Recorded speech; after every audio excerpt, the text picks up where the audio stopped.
Hello viewers, একটি trailer দেখলাম। ট্রেলারটির নাম ভেতিয়া। ট্রেলারটির কাস্টিংয়ে রয়েছে রজনীকান্ত, ফাহাদ ফাসিল, অমিতাভ বচ্চন, রানা রঘুপতি, আরও অনেক সুপারস্টার রয়েছে। তো আসুন ট্রেলারটির বিষয়ে কিছু জেনে আসি। মুভিটি হলো original Tamil movie, but Hindi ভাষাতেও দেখতে পাবো। মুভিটির স্টোরি কিছুটা রজনীকান্ত এর জেলার মুভির মতো এবং বিক্রম মুভির মতো ক্রাইম থ্রিলার। মুভিটি রিলিজ হবে এই অক্টোবর 10 তারিখে। আর মুভিটির বাজেটটাও হিউজ, 160 কোটি টাকা। তো এত বড় স্টার কাস্টের সাথে মুভিটি ফ্লপ হওয়ার কোনো আশঙ্কাই নেই, তবে সুপারহিট হওয়ার চান্স রয়েছে 90%।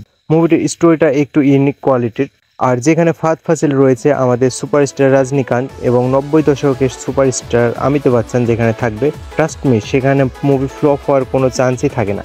তবে এত বড় বড় স্টার কাস্ট তো থাকবেই, এর সাথে সাথে দেখতে পেতে পারি রোলেক্সের মতো ক্যামিও এন্ট্রি। ভাবুন, যদি রোলেক্সের মতো ক্যামিও অথবা পোস্ট ক্রেডিট সিনে যদি রোলেক্সের মতো কারো এন্ট্রি হয়, জাস্ট ভাবলে গোজবাম্প। এনিওয়ে, ট্রেলারটি কে দিয়েছেন কমেন্ট করে যাবেন এবং ভিডিওটি ভালো লাগলে একটি লাইক দিবেন এবং পরবর্তী ভিডিও পেতে চ্যানেলকে সাবস্ক্রাইব করে পাশে থাকবেন। ধন্যবাদ।